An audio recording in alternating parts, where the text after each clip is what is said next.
Hi hello friends, ನಾನು ನಿಮ್ಮ ಕಿರಣ್.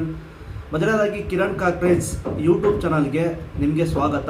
ನೀವೇನಾದ್ರು ಇನ್ನೂ ನಮ್ಮ ಚಾನಲನ್ನು ಸಬ್ಸ್ಕ್ರೈಬ್ ಮಾಡ್ಕೊಂಡಿಲ್ಲ ಅಂದರೆ ದಯವಿಟ್ಟು ಸಬ್ಸ್ಕ್ರೈಬ್ ಮಾಡ್ಕೊಳ್ಳಿ. ಮತ್ತು ಪಕ್ಕದಲ್ಲಿ ಕಾಣೋ ಬೆಲ್ ಬಟನನ್ನು ಕ್ಲಿಕ್ ಮಾಡಿ ಆಲ್ ಅಂತ ಸೆಲೆಕ್ಟ್ ಮಾಡ್ಕೊಳ್ಳಿ. ಆಲ್ ಅಂತ ಸೆಲೆಕ್ಟ್ ಮಾಡ್ಕೊಂಡ್ರೆ ನಾವು ಮಾಡುವ ಎಲ್ಲ ವಿಡಿಯೋಗಳ ನೋಟಿಫಿಕೇಷನ್ ನಿಮಗೆ ಬರ್ತಾ ಇರುತ್ತೆ. ಓಕೆ ಫ್ರೆಂಡ್ಸ್, ತುಂಬ ಜನ ಕಮೆಂಟ್ಸ್ ಮಾಡಿ ಕೇಳ್ತಾ ಇದ್ರಿ ABC ಬಗ್ಗೆ ಒಂದು ಕ್ಲಾಸ್ ಮಾಡಿ, ಮತ್ತು ಸ್ಟೇರಿಂಗ್ ಬಗ್ಗೆ ಒಂದು ಕ್ಲಾಸ್ ಮಾಡಿ, ಮತ್ತು ಯಾವ ಸ್ಪೀಡಲ್ಲಿ ಯಾವ ಗೇರ್ನ ಚೇಂಜ್ ಮಾಡಬೇಕು ಅಂದ್ಬಿಟ್ಟು ಒಂದು ಕ್ಲಾಸ್ ಮಾಡಿ ಅಂದ್ಬಿಟ್ಟು ತುಂಬ ಜನ ಕಮೆಂಟ್ಸ್ ಮಾಡ್ತಿದ್ರಿ. ನಾನು ಫಸ್ಟೇ ನಿಮಗೆ ಕಾರ್ ಡ್ರೈವಿಂಗ್ ಕ್ಲಾಸ್ ಅಂದ್ಬಿಟ್ಟು 1 to 7 ಮಾಡಿದ್ದೆ. ಬಟ್ ಈಗ ಮತ್ತೆ ಕೇಳ್ತಿರೋದ್ರಿಂದ ನಾನೀಗ ಇನ್ನೂ ಇನ್ ಡೆಪ್ತಾಗಿ ಡೀಟೇಲಾಗಿ ತಿಳಿಸ್ಕೊಡ್ತೀನಿ. ನಾನೀಗ ಏನು ಪ್ಲಾನ್ ಮಾಡಿದ್ದೀನಿ ಅಂದರೆ ಡ್ರೈವಿಂಗ್ ಕ್ಲಾಸ್ 8, 9, 10 ಅಂದ್ಬಿಟ್ಟು ಒಂದು ಕ್ಲಾಸಲ್ಲಿ ಗೇರ್ ಬಗ್ಗೆ, ಇನ್ನೊಂದು ಕ್ಲಾಸಲ್ಲಿ ಸ್ಟೇರಿಂಗ್ ಬಗ್ಗೆ, ಇನ್ನೊಂದು ಕ್ಲಾಸಲ್ಲಿ ABC ಬಗ್ಗೆ ಡೀಟೇಲಾಗಿ ತಿಳಿಸ್ಕೊಡ್ತೀನಿ. ನಾನೀಗ ಫಸ್ಟ್ ನಿಮಗೆ ಕಾರ್ ಡ್ರೈವಿಂಗ್ ಕ್ಲಾಸ್ 8ಅಲ್ಲಿ ಯಾವ ಸ್ಪೀಡಲ್ಲಿ ಯಾವ ಗೇರ್ನ ಚೇಂಜ್ ಮಾಡಬೇಕು ಅಂದ್ಬಿಟ್ಟು ಡೀಟೇಲಾಗಿ ತಿಳಿಸ್ಕೊಡ್ತೀನಿ. ವಿಡಿಯೋನ ಕೊನೆ ತನಕ ಮಿಸ್ ಮಾಡಿದೆ ನೋಡಿ, ಬಿಗಿನರ್ಸ್ಗೆ ತುಂಬಾ ಅನುಕೂಲ ಆಗುತ್ತೆ. ಬನ್ನಿ ಇವತ್ತಿನ ವಿಡಿಯೋನ ಶುರು ಮಾಡೋಣ. ಓಕೆ ಫ್ರೆಂಡ್ಸ್, ನಾನು ಇವತ್ತಿನ ವಿಡಿಯೋದಲ್ಲಿ ಜಸ್ಟ್ ಗೇರ್ ಬಗ್ಗೆ ಮಾತ್ರ ಫೋಕಸ್ ಮಾಡ್ತೀನಿ. ಅಂದರೆ ಯಾವ ಸ್ಪೀಡಲ್ಲಿ ಯಾವ ಗೇರ್ನ ಹಾಕಬೇಕು ಅಂತ ನಿಮಗೆ ಡೀಟೇಲಾಗಿ ತಿಳಿಸ್ಕೊಡ್ತೀನಿ. ಮೀಟ್ರಲ್ಲಿ ಎಷ್ಟು ಕಿಲೋಮೀಟ್ರ್ ಪಾಸ್ ಆದ ತಕ್ಷಣ ಗೇರ್ನ ಶಿಫ್ಟ್ ಮಾಡಬೇಕು, ಮತ್ತು RPM ನೀಡ್ಲು ಯಾವ ಎಲ್ಲಿಗೆ ಹೋದ ತಕ್ಷಣ ನಾವು ಗೇರ್ನ ಚೇಂಜ್ ಮಾಡಬೇಕು ಅಂದ್ಬಿಟ್ಟು ಇವತ್ತಿನ ವಿಡಿಯೋದಲ್ಲಿ ಜಸ್ಟ್ ನಾನು ಗೇರ್ ಬಗ್ಗೆ ಮಾತ್ರ ಫೋಕಸ್ ಮಾಡಿ ತಿಳಿಸ್ಕೊಡ್ತೀನಿ. ಇನ್ನು ನೆಕ್ಸ್ಟ್ ವಿಡಿಯೋದಲ್ಲಿ ನಿಮಗೆ ABC ಬಗ್ಗೆ ಎಲ್ಲ ಸ್ಟೇರಿಂಗ್ ಬ್ಯಾಲೆನ್ಸ್ ಬಗ್ಗೆ ತಿಳಿಸ್ಕೊಡ್ತೀನಿ. ಫಸ್ಟ್ ನೀವು ಒಂದು ತಿಳ್ಕೊಳ್ಳಿ, ನಾನೀಗ ಗಾಡಿನ ಸ್ಟಾರ್ಟ್ ಮಾಡಿದ್ದೀನಿ. ಈಗ ನಾನು AC ಹಾಕಿರೋದ್ರಿಂದ 10 ಇದೆ. ನಾವೀಗ AC ಆಫ್ ಮಾಡ್ತೀನಿ ನೋಡಿ. ಈಗ 9.5 ಬರುತ್ತೆ. ಈಗ ನೋಡಿ 9.5 ಬಂತು. ಓಕೆನಾ? ಆ ಥರ ನೀವೀಗ ಗಾಡಿನ ಎಕ್ಸ್ಲೇಟರ್ ಏನು ಕೊಡ್ತಿಲ್ಲ. ಈಗ AC ಹಾಕಿದ್ರೆ 10ಕ್ಕೆ ಬಂದಿದೆ. ಈ ಥರ ಇರುತ್ತೆ ನಿಮ್ಮ ಗಾಡಿ, ಎಲ್ಲ ಗಾಡಿನೂ ಈ ಥರನೇ ಇರುತ್ತೆ. 9, 10 ಈ ಥರ ಐಡ್ಲಿಂಗ್ ಇರುತ್ತೆ.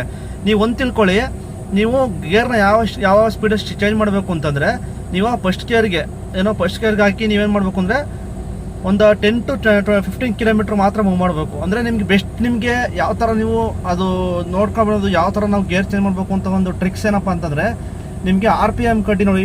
RPM ನೀಡ್ಲು ಬಂದು 10 ಇದೆಯಲ್ವಾ, 20 ಬಂದ ತಕ್ಷಣ ಚೇಂಜ್ ಮಾಡಬೇಕು.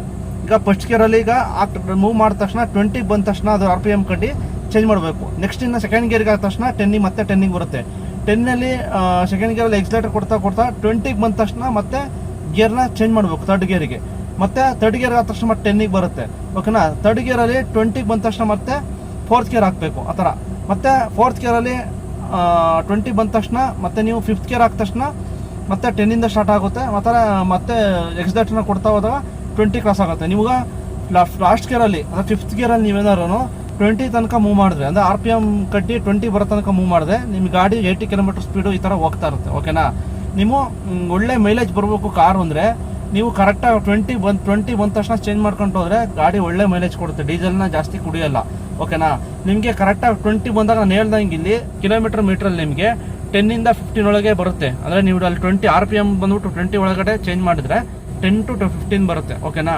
ನೆಕ್ಸ್ಟ್ ನಿಮಗೆ ಸೆಕೆಂಡ್ ಗೇರಲ್ಲಿ 15 to 25. ಓಕೆನಾ? ಅದು ಅಷ್ಟು ವರ್ಷದ್ರೆ ನಿಮ್ಗೆ ಕರೆಕ್ಟಾಗಿ RPM ಮೀಟ್ರಲ್ಲಿ ಇಲ್ಲಿ 20ಗೆ ಬರುತ್ತೆ. ಓಕೆನಾ? ಮತ್ತು ನಿಮಗೆ 25ಇಂದ 40 ಅಷ್ಟು ಮೂವ್ ಮಾಡಿದ್ರೆ, ಥರ್ಡ್ ಗೇರಲ್ಲಿ ಅಷ್ಟು ಮೂವ್ ಮಾಡಿದ್ರೆ 40ಗೆ ಬಂದ ತಕ್ಷಣ ನಿಮಗೆ ಅಲ್ಲಿಗೂ ಇಲ್ಲಿಗೂ ನೋಡಿದ್ರೆ ಅಲ್ಲಿ 40 ಇದ್ದಾಗ ಇಲ್ಲಿ ಕರೆಕ್ಟಾಗಿ 20ಗೆ ಬರುತ್ತೆ. ನೆಕ್ಸ್ಟು ಫೋರ್ತ್ ಗೇರು ಎಷ್ಟು ಅಂದರೆ 40 to 60. ಓಕೆನಾ? ಆ ಗೇರ್ ನೀವು 60 ಬಂದ ತಕ್ಷಣ ನೋಡಿದ್ರೆ ಫೋರ್ತ್ ಗೇರಲ್ಲಿ ಇದ್ಕೊಂಡು 60 ಬಂದ ತಕ್ಷಣ ನೋಡಿದ್ರೆ ಇಲ್ಲಿ ಕರೆಕ್ಟಾಗಿ 20ಗೆ ಬಂದಿರುತ್ತೆ.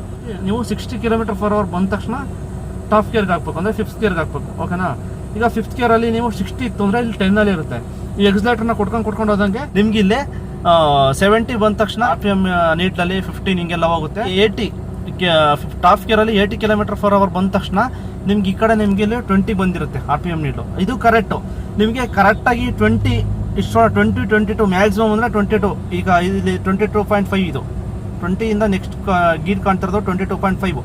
ಇಷ್ಟರೊಳಗಡೆ ನೀವೇನಾದ್ರು ಗೇರ್ ಚೇಂಜ್ ಮಾಡ್ಕೊತ ಹೋಗ್ತಾ ಇದ್ರೆ, ಇಷ್ಟರೊಳಗಡೆ ಇರೋಂಗೆ ಮೇಂಟೈನ್ ಮಾಡ್ಕೊಂಡು ಹೋಗ್ತಿದ್ರೆ ನಿಮಗೆ ಮೈಲೇಜ್ ಚೆನ್ನಾಗಿ ಬರುತ್ತೆ. ನೀವೀಗ ಹೈವೇಲಿ ಹೋಗ್ತಾ ಇದ್ದೀರಾ, ಟಾಪ್ ಗೇರ್ ಹಾಕಿದ್ದೀರಾ, ಅವಾಗ ಏನು ಮಾಡಬೇಕು ಅಂದರೆ ನೀವು 20 ಒಳಗಡೆ ಬರೋಂಗೆ, ನೀವು 20 ಒಳಗೆ ಬರೋಂಗೆ ಗಾಡಿನ ಓಡಿಸ್ತಾ ಹೋದರೆ, ಅಂದರೆ 20 ಬಂದರೆ 80 km/h ಸ್ಪೀಡಲ್ಲಿ ಹೋಗ್ತಾ ಇರುತ್ತೆ.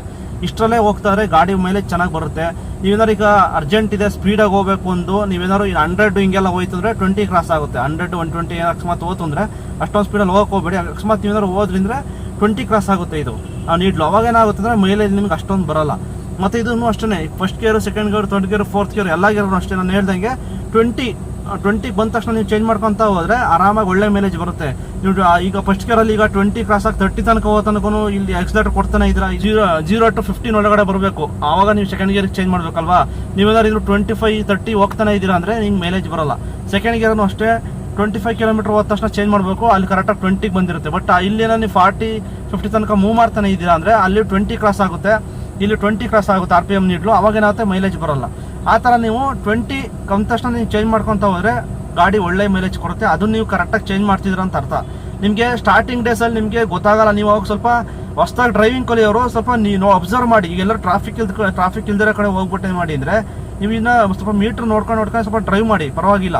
ಸ್ವಲ್ಪ ದಿನ ಹೋದ್ಮೇಲೆ ಸ್ವಲ್ಪ ಎಕ್ಸ್ಪರ್ಟ್ ಆದಮೇಲೆ ನಿಮಗೆ ಆ ಮೀಟ್ರ್ ನೋಡೋ ಅವಶ್ಯಕತೆ ಇರಲ್ಲ. ನಿಮ್ಗೆ ಜಸ್ಟ್ ಸೌಂಡಲ್ಲೇ ನಿಮ್ಗೆ ಗೊತ್ತಾಗ್ಬಿಡುತ್ತೆ. ನಮಗೀಗ ನಾವು ಮೀಟ್ರನ್ನ ಅಬ್ಸರ್ವ್ ಮಾಡಲ್ಲ, RPMನ ಅಬ್ಸರ್ವ್ ಮಾಡಲ್ಲ, ನಾವು ಮೀಟ್ರನ್ನ ಅಬ್ಸರ್ವ್ ಮಾಡಲ್ಲ. ಜಸ್ಟ್ ನಮಗೆ ಮುಂದ್ಗಡೆ ರೋಡ್ ನೋಡ್ಕೊಂಡು ಮಾತ್ರ ಡ್ರೈವ್ ಮಾಡ್ತಾ ಇರ್ತೀವಿ. ನಮಗೆ ಸೌಂಡಲ್ಲೇ ಗೊತ್ತಾಗುತ್ತೆ ಎಷ್ಟನೇ ಗೇರಲ್ಲಿ ಹೋಗ್ತಾ ಇದೆ ಅಂತ ಗೊತ್ತಾಗುತ್ತೆ, ಮತ್ತು ಎಷ್ಟು ಕಿಲೋಮೀಟರ್ ಸ್ಪೀಡಲ್ಲಿ ಹೋಗ್ತಾ ಇದೆ ಅಂತ ಗೊತ್ತಾಗುತ್ತೆ, ಯಾವ ಸ್ಪೀಡಲ್ಲಿ ಚೇಂಜ್ ಮಾಡಬೇಕು ಅಂತ ನಮ್ಗೆ ಗೊತ್ತಾಗ್ಬಿಡುತ್ತೆ. ನಿಮಗೂ ಅಷ್ಟೇ ಸ್ವಲ್ಪ ದಿನ ಹೋದ ತಕ್ಷಣ ನಿಮಗೆ ಕರೆಕ್ಟಾಗಿ 20 ಬಂದ ತಕ್ಷಣ ನಿಮಗೆ ಸೌಂಡಲ್ಲೇ ಗೊತ್ತಾಗುತ್ತೆ ಈಗ ಚೇಂಜ್ ಮಾಡಬೇಕು ಅಂತ ನಿಮಗೇನೆ ಗೊತ್ತಾಗುತ್ತೆ. ನೀವು ಅವಾಗ ಆರಾಮಾಗಿ ಚೇಂಜ್ ಮಾಡ್ಕೊತೀರಾ, ಅವಾಗ ನಿಮಗೆ ಗಾಡಿ ಒಳ್ಳೆ ಮೈಲೇಜ್ ಕೊಡುತ್ತೆ. ಇನ್ನು ಕೆಲವ್ರು ಏನು ಮಾಡ್ತಾರೆ ಅಂದರೆ ಈಗ ಜಸ್ಟಿಂದ 40 km/h ಸ್ಪೀಡಲ್ಲೇ ಹೋಗ್ತಾ ಇರುತ್ತೆ, ಅವಾಗ ನಾನು 4th ಗೇರಲ್ಲಿ ಹೋಗಬೇಕು. ಕೆಲವ್ರು ಏನು ಮಾಡ್ತಾರೆ ಅವಾಗಲೇ 5th ಗೇರ್ ಹಾಕ್ಬಿಡ್ತಾರೆ. ಅವಾಗ ಏನಾಗುತ್ತೆ ಅಂದರೆ ನೀವು ಜಸ್ಟ್ 40 ಹೋಗ್ತಾ ಇದ್ದೀರಾ, 5th ಗೇರ್ಗೆ ಹಾಕ್ಬಿಟ್ಟಿದ್ದೀರಾ, ಟಾಪ್ ಗೇರ್ಗೆ ಹಾಕಿದ್ದೀರಾ ಅಂದರೆ ನಿಮಗೆ 40 ಇದ್ದಾಗ ಇಲ್ಲಿ 10 ಇರುತ್ತೆ. ನಿಮಗೆ ಗಾಡಿ ಹೋಗಲ್ಲ, ಸ್ಪೀಡಾಗಿ ಹೋಗಲ್ಲ. ಅಂದರೆ ಗಾಡಿಗೆ ತುಂಬ ಫೋರ್ಸ್ ಕೊಟ್ಟಂಗೆ ಆಗುತ್ತೆ. ಅಂದರೆ ನಿಮಗೆ 50 kg ಮೂಟೆ ಹೊರೋ ಕೆಪಾಸಿಟಿ ಇರೋರಿಗೆ 100 kg ಮೂಟೆ ಹೊರಿಸ್ದಂಗೆ ಅರ್ಥ. ಅಂದರೆ 4th ಗೇರಲ್ಲಿ ಹೋಗೋ ಗೇರ್ಗೆ 5ನೇ ಗೇರ್ಗೆ ಹಾಕಿ ಸುಮ್ಮನೆ ಫೋರ್ಸ್ಫುಲ್ಲಿ ಓಡಿಸ್ದಂಗೆ, ಅಂದರೆ ಅದು ಹೋಗಲ್ಲ, ಸ್ಪೀಡಾಗಿ ಹೋಗಲ್ಲ. ನಿಮ್ಗೆ ಏನಾದ್ರು ಒಪ್ಪಿತ್ತು ಅಂದರೆ ಗಾಡಿ ಮತ್ತೆ ಸ್ಪೀಡ್ ಕಮ್ಮಿಯಾಗಿ ಗಾಡಿ ಆಫೇ ಆಗ್ಬಿಡುತ್ತೆ. ಈಗ ಡೌನ್ ಇತ್ತು ಅಂದರೆ ಇನ್ ಕೇಸ್ ಅವಾಗ ಡೌನ್ ಇದ್ರೆ ಓಕೆ, ಪಿಕಪ್ ಆಗಿ 40ಇಂದನೂ 50-60 ಹೋಗುತ್ತೆ. ಈಗ ಸಮತಟ್ಟಾದ ರೋಡಲ್ಲಾದರೂ ಕೂಡ ನೀವು 40 km ಸ್ಪೀಡಲ್ಲಿದ್ದ 5th ಗೇರ್ಗೆಲ್ಲ ಹಾಕ್ಬಿಟ್ಟೆ ಗಾಡಿ ನಿಧಾನಕ್ಕೆ ಹೋಗುತ್ತೆ. ಅಂದರೆ ಸ್ವಲ್ಪ ನಿಮಗೆ ಶೇಕ್ ಆದಂಗೆ ಆಗ್ತಿರುತ್ತೆ, ನಿಮ್ಗೆ ಗೊತ್ತಾಗುತ್ತೆ. ಅದು 10 ಇರುತ್ತೆ, RPM ಇದಾಗಲ್ಲ, 10 ಹೋಗ್ತಾ ಇರುತ್ತೆ. ಅವಾಗ ಏನಾಗುತ್ತೆ ಅಂದರೆ ನಿಮಗೆ ಗಾಡಿ ಸ್ಪೀಡಾಗಿ ಹೋಗಲ್ಲ, ಗಾಡಿಗೆ ಸುಮ್ಮನೆ ಫೋರ್ಸ್ಫುಲ್ಲಿ ಓಡಿಸ್ದಂಗೆ ಆಗುತ್ತೆ. ಅದಕ್ಕೋಸ್ಕರ ಆಯಾ ಸ್ಪೀಡಿಗೆ ಆಯಾ ಗೇರ್ನ ಹಾಕಬೇಕು. ನಾನೀಗ ನಿಮಗೆ ಡ್ರೈವ್ ಮಾಡಿ ತೋರಿಸ್ತೀನಿ.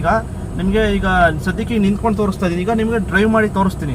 ಈಗ ನಮ್ಗೆ ಯಾವ ಸ್ಪೀಡಲ್ಲಿ ಯಾವ್ದು ಹಾಕಬೇಕು ಅಂತ ನಿಮಗೆ ಕಾಣುತ್ತೆ.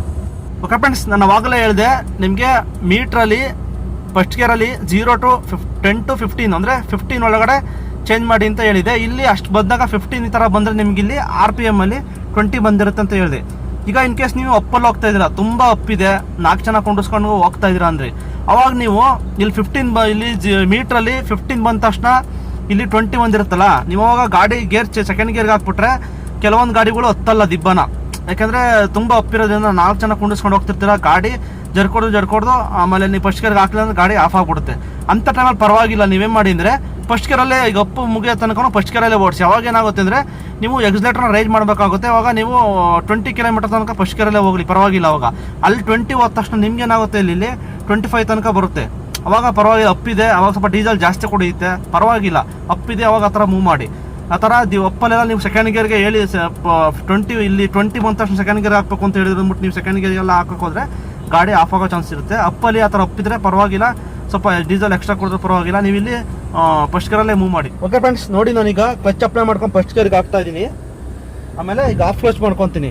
ಈಗ ನೀವು ಆಫ್ ಕ್ಲಚ್ ಮಾಡ್ಕೊಂಡ್ಮೇಲೆ ಎಕ್ಸಲೇಟರ್ ಕೊಡೋ ಅವಶ್ಯಕತೆ ಇಲ್ಲ. ಬೇಕಾದ್ರೆ ನೀವು ನಿಧಾನಕ್ಕೆ ಹೋಗ್ತೀವಿ ಅಂದ್ರೆ ಬೇಕಾದ್ರೆ ಎಕ್ಸಲೇಟರ್ ಕೊಟ್ಟಿಲ್ಲ ಅಂದ್ರೆ ನಿಧಾನಕ್ಕೆ ಈ ಥರ ನೋಡಿ ಇಷ್ಟರಲ್ಲೇ ಮೂವ್ ಆಗ್ತಾ ಇರುತ್ತೆ.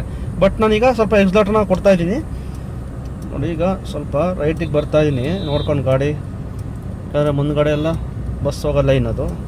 ಸೊ ಈಗ ರೈಟಿಗೆ ಬರ್ತಾ ಇದ್ದೀನಿ. ಸೊ ಈಗ ಏನು ಮಾಡಬೇಕು ಅಂದರೆ ನೋಡಿ ಮೀಟ್ರಲ್ಲಿ ನೋಡಿ ನಾನು ಹೇಳ್ದಂಗೆ 15 ಹೋದ ತಕ್ಷಣ ಸೆಕೆಂಡ್ ಗೇರ್ಗೆ ಹಾಕಬೇಕು. ನೋಡಿ ಈಗ ಸೆಕೆಂಡ್ ಗೇರಲ್ಲಿ ಹೋಗ್ತಾ ಇದ್ದೀವಿ, ಇಲ್ಲಿ RPM 20 ಬಂತು, ಇಲ್ಲಿ 25 ಆಯಿತು. ಈಗ ನೋಡಿ ಕ್ಲಚ್ ಅಪ್ಲೈ ಮಾಡ್ಕೊಂಡು ಥರ್ಡ್ ಗೇರ್ಗೆ ಹಾಕ್ತಾ ಇದ್ದೀನಿ. ಅಷ್ಟೇ, 20 ಬಂದ ತಕ್ಷಣ ನೀವು ಚೇಂಜ್ ಮಾಡಿದ್ರೆ ಸಾಕು, ಕರೆಕ್ಟಾಗಿ ಮೈಲೇಜು ಚೆನ್ನಾಗಿ ಬರುತ್ತೆ. ನೀವು ಕರೆಕ್ಟಾಗಿ ಗೇರ್ ಚೇಂಜ್ ಮಾಡ್ತಿದ್ದೀರಾ ಅಂತ. ನೋಡಿ ಥರ್ಡ್ ಗೇರಲ್ಲಿ ಹೋಗ್ತಾ ಇದ್ದೀನಿ. ನೋಡಿ ಇಲ್ಲಿ 40 ಬಂತು ಕಿಲೋಮೀಟ್ರಲ್ಲಿ, ಇಲ್ಲಿ 20 ಬಂತು. ನೋಡಿ ಈಗ 4th ಗೇರ್ ಕ್ಲಚ್ ಅಪ್ಲೈ ಮಾಡ್ಕೊಂಡು 4th ಗೇರ್ ಹಾಕಬೇಕು. ಈಗ 4th ಗೇರಲ್ಲಿ ಹೋಗ್ತಾ ಇದ್ದೀನಿ. ಈಗ ಅಲ್ಲಿ 60 ಬಂದ ತಕ್ಷಣ ಕಿಲೋಮೀಟ್ರ್ 60 ಬಂದ ತಕ್ಷಣ ಇಲ್ಲಿ 20 ಆಗುತ್ತೆ. ಅವಾಗ ಟಾಪ್ ಗೇರ್ಗೆ ಹಾಕಬೇಕು, 5th ಗೇರ್ಗೆ ಹಾಕ್ಬಿಡ್ಬೇಕು. ಈಗ ಮುಂದೆ ಹಂಪ್ಸ್ ಇದೆ. ಸೊ ನಾನೇನು ಮಾಡಿದೆ, ಈಗ ಸೆಕೆಂಡ್ ಗೇರ್ಗೆ ಹಾಕಬೇಕು. ನೋಡಿ ಈ ಥರ ಕ್ಲಚ್ ಅಪ್ಲೈ ಮಾಡಿ ಸೆಕೆಂಡ್ ಗೇರ್ಗೆ ಹಾಕಬೇಕು. ನೋಡಿ ಈಗ ಮತ್ತೆ ನಿಧಾನಕ್ಕೆ ಎಕ್ಸಲೇಟರ್ ಕೊಡಬೇಕು. ಮತ್ತೆ ಈಗ 20 ಬಂತು, ಕಿಲೋಮೀಟರ್ 25 ಬಂತು. ಈಗ ಮೂವ್ ಮಾಡಿ. ನೋಡಿ ಈಗ ಅಲ್ಲಿ 40-20 ಆಯ್ತು. ಈಗ 4th ಗೇರ್ಗೆ ಹಾಕಬೇಕು. ಸ್ವಲ್ಪ ಲೆಫ್ಟಿಗೆ ಬರ್ತಾ ಇದ್ದೀನಿ. ಈ ಥರ. ಆಮೇಲೆ ಕೆಲವರು ಕ್ಲಚ್ಚು ಪ್ರೆಸ್ ಮಾಡ್ಕೊಂಡು ಎಕ್ಸಿಲೇಟರ್ ಕೊಡ್ತಾ ಇರ್ತಾರೆ. ಆ ಥರ ಮಾಡೋಕ್ಕೋಗ್ಬೇಡಿ. ಆ ಥರ ಮಾಡಿದ್ರೆ ಮೈಲೇಜ್ ಬರೋಲ್ಲ. ಕಂಪ್ಲೀಟಾಗಿ ಕ್ಲಚ್ ಮೇಲೆ ಕಾಲು ತಗೊಳ್ಳಿ, ಜಸ್ಟ್ ಸುಮ್ಮನೆ ಇಟ್ಕೊಂಡಿರಿ. ಕ್ಲಚ್ ಮೇಲೆ ಕಾಲು ಇರಬೇಕು, ಬಟ್ ಅಪ್ಲೈ ಮಾಡ್ಬಾರ್ದು. ಯಾಕೆಂದರೆ ಸಡನ್ನಾಗಿ ಯಾವ್ದಾದ್ರು ಗಾಡಿ ಅಡ್ಡ ಬಂತು ಇದು ಮಾಡಬೇಕು ಅಂದರೆ ಬರೀ ಬ್ರೇಕ್ ಹಾಕಿದ್ರೆ ಗಾಡಿ ಕಂಟ್ರೋಲ್ ಸಿಗೋಲ್ಲ. ಮತ್ತು ಕೆಲವೊಂದು ಸಲ ಸಡನ್ ಬ್ರೇಕ್ ಹೊಡೆದಾಗಲೂ ಗಾಡಿ ಆಫ್ ಆಗುತ್ತೆ. ಕ್ಲಚ್ ಅಪ್ಲೈ ಮಾಡಲೇಬೇಕು. ಅದಕ್ಕೋಸ್ಕರ ಜಸ್ಟ್ ನೀವು ಕ್ಲಚ್ ಮೇಲೆ ಸುಮ್ಮನೆ ಇಟ್ಕೊಂಡಿರಿ, ಅಪ್ಲೈ ಮಾಡೋಕೆ ಹೋಗಬೇಡಿ.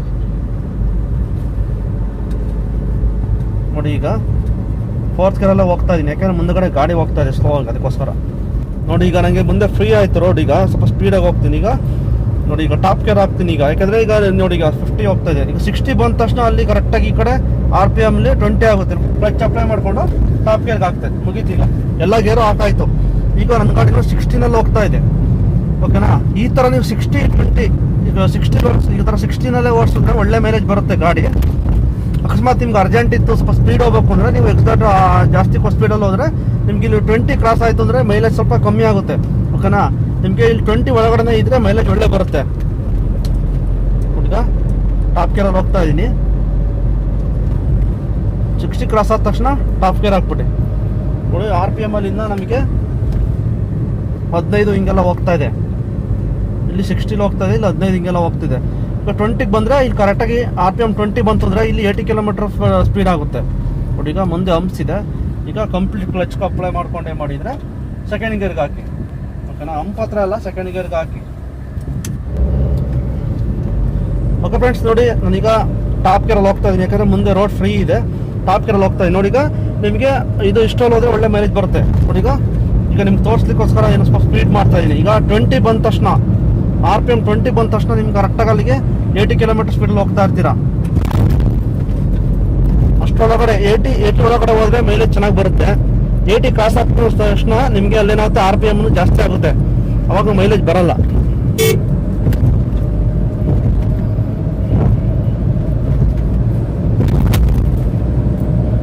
ನೋಡಿ ಈಗ 80 ಕಿಲೋಮೀಟರ್ ಬಂದು ಇಲ್ಲಿ RPM 20 ಬಂತು. ಈ ಥರ. ಈಗ ನೀವು 100 ಹಿಂಗೆಲ್ಲ ಹೋದ ತಕ್ಷಣ 20 ಕ್ರಾಸ್ ಆಗುತ್ತೆ, ಅವಾಗ ಮೈಲೇಜು ಸ್ವಲ್ಪ ಕಮ್ಮಿ ಆಗುತ್ತೆ. ನೋಡಿ ಮುಂದ್ಗಡೆ ಸಿಗ್ನಲ್ ಬಂತು. ಈಗ ಏನು ಮಾಡಬೇಕು ಬಂತು, ಬ್ರೇಕ್ ಅಪ್ಲೈ ಮಾಡಬೇಕು. ಆಮೇಲೆ ಕಂಪ್ಲೀಟಾಗಿ ಕ್ಲಚ್ ಅಪ್ಲೈ ಮಾಡಬೇಕು. ಆವಾಗ ಮಾಡ್ಕೊಂಡೇ ಮಾಡಿದರೆ ಸಿಗ್ನಲ್ ನಿಂತ್ಕೊಳ್ಳುವಾಗ ನ್ಯೂಟ್ಲು ಮಾಡ್ಕೊಳ್ಳಿ. ಈ ಥರ ನ್ಯೂಟ್ಲು ಮಾಡ್ಕೊಂಡೇ ಮಾಡಿದರೆ ಹ್ಯಾಂಡ್ ಬ್ರೇಕ್ ಅಪ್ಲೈ ಮಾಡಿಕೊಂಡು ಈ ಥರ ನಿಂತ್ಕೋಬೋದು. ಈಗ AC ಹಾಕಿರೋದ್ರಿಂದ ನಾನು ಕಾರ್ ಕೀ ಆಫ್ ಮಾಡ್ತಾ ಇಲ್ಲ. ಈಗ AC ಹಾಕಿಲ್ಲ ಅಂದರೆ ಬೇಕಾದ್ರೆ ನೀವು ಗಾಡಿ ಕೀನ ಆಫ್ ಮಾಡ್ಕೋಬೋದು. ಫ್ರೆಂಡ್ಸ್, ನೋಡಿದ್ರಲ್ಲ ಯಾವ ಸ್ಪೀಡಲ್ಲಿ ಯಾವ ಗೇರ್ನ ಚೇಂಜ್ ಮಾಡಬೇಕು ಅಂದ್ಬಿಟ್ಟು. ನೀವು ಇದೇ ಥರ ಫಾಲೋ ಮಾಡಿ. ಗಾಡಿನೂ ಚೆನ್ನಾಗಿರುತ್ತೆ ಮತ್ತು ಮೈಲೇಜು ಚೆನ್ನಾಗಿ ಕೊಡುತ್ತೆ. ಓಕೆ ಫ್ರೆಂಡ್ಸ್, ಇವತ್ತಿನ ವಿಡಿಯೋ ನಿಮ್ಗೆ ಏನಾದರೂ ಇಷ್ಟ ಇದೆ ದಯವಿಟ್ಟು ಲೈಕ್ ಮಾಡಿ, ಕಮೆಂಟ್ಸ್ ಮಾಡಿ ಮತ್ತು ಆದಷ್ಟು ಶೇರ್ ಮಾಡಿ ಫ್ರೆಂಡ್ಸ್.